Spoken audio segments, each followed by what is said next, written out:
Welcome back to Office Optimism with me, Sharala. Today, we are going to be talking all about optimism, the what, the why, and the how. So let's begin with the what. What is optimism? Optimism is looking for the bright side, even in the face of adversity. Optimism is seeing possibilities where others may see limitations. And optimism is like having an umbrella of sunshine on a rainy day, and the forecast may be cloudy, but we always know that better days are ahead.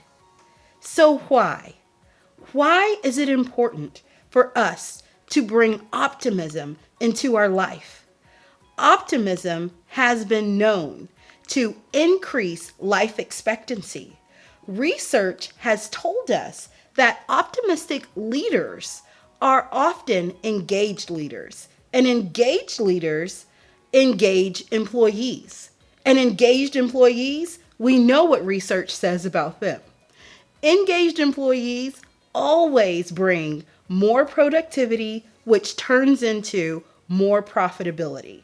But more than anything, optimism has been shown to have individuals heal faster and lead happier, healthier, and more innovative, spirited lives.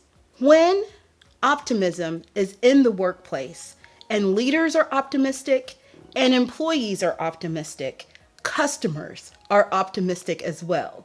They begin to believe the passion that everybody is exuding, and therefore that turns into increased customer satisfaction. Why would we not want to have optimism enter the office space? But also, it is important that we insert optimism into our lives.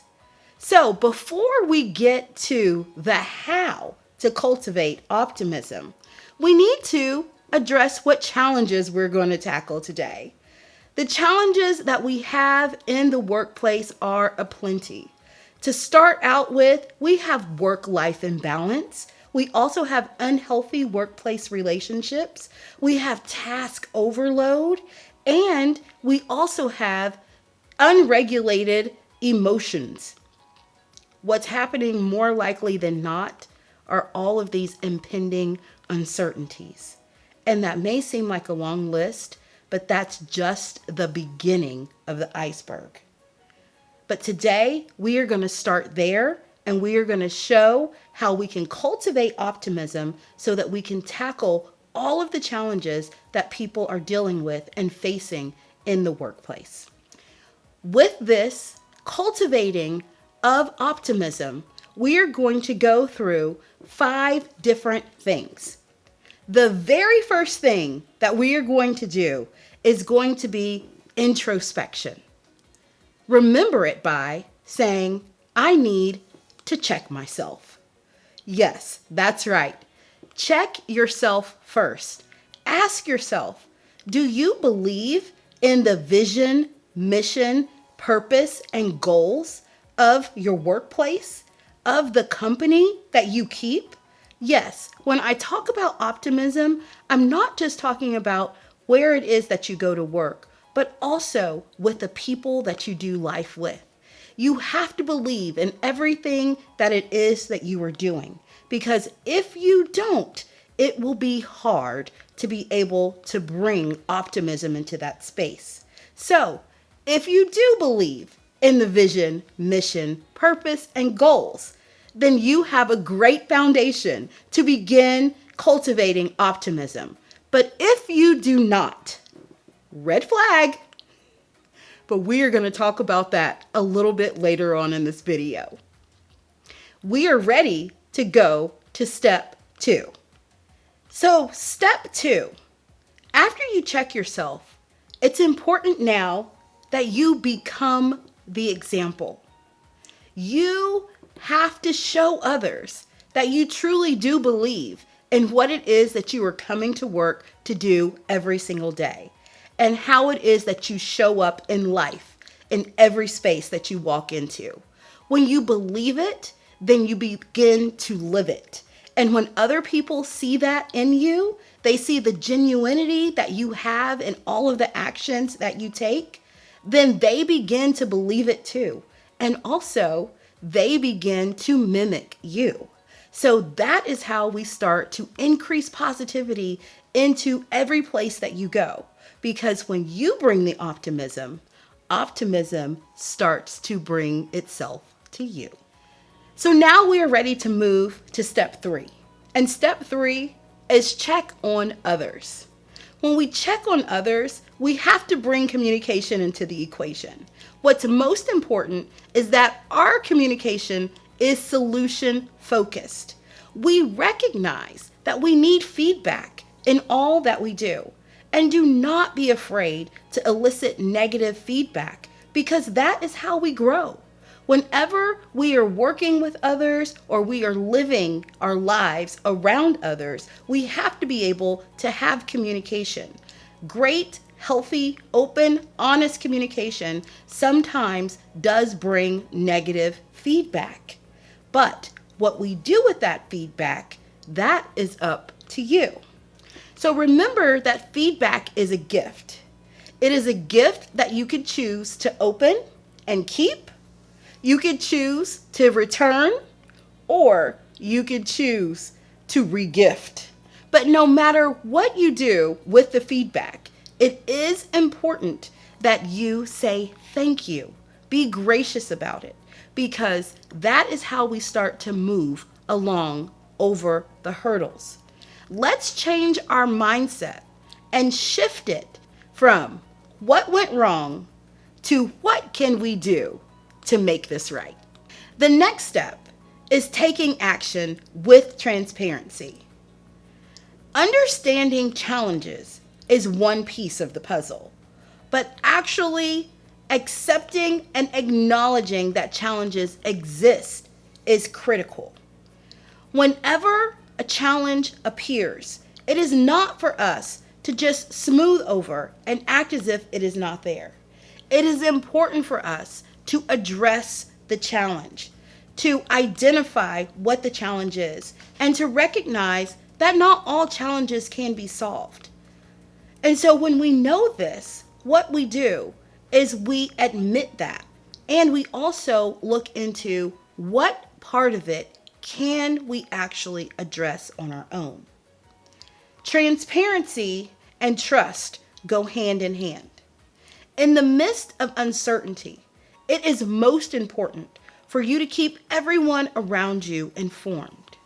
When everybody has all the information about what it is that you know, then they are capable of making informed decisions for themselves. That builds trust, and when you build trust, you build optimism. The last step to cultivating optimism is highlighting success and celebrating accomplishments. It's not about ignoring the challenges, but it's about shifting the focus to successful outcomes. When we can bring positivity into an adverse situation, that brings hope into the equation.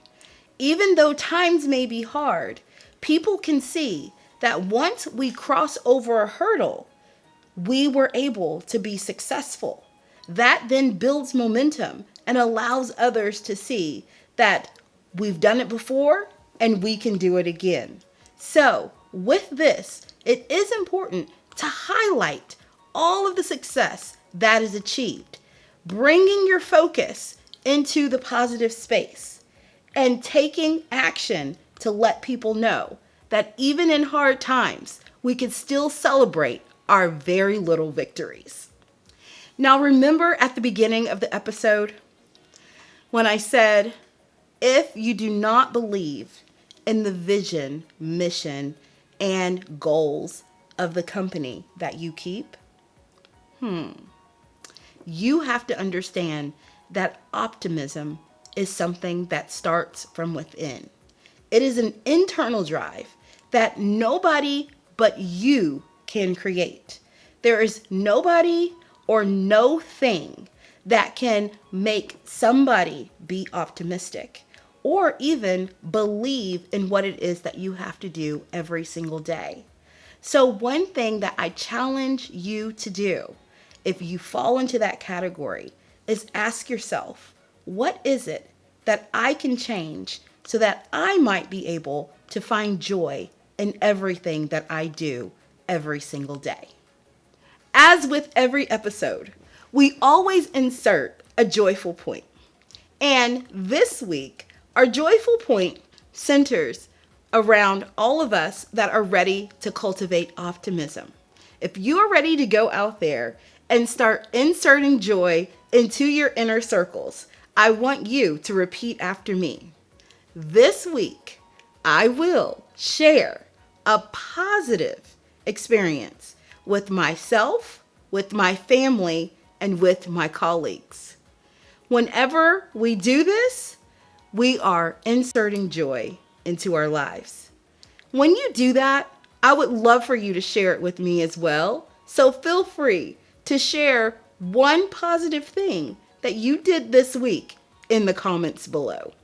So as we round this episode out, here is our Office Optimism focal point. Optimism is not a reflection of what is happening, but rather a reflection of what you believe can happen. All right, y'all. Thank you for sticking with me until the end. If you do like this content and you want to see more, make sure to like this video and subscribe. Thank you, and I hope you have a wonderful day. Keep shining. Bye-bye.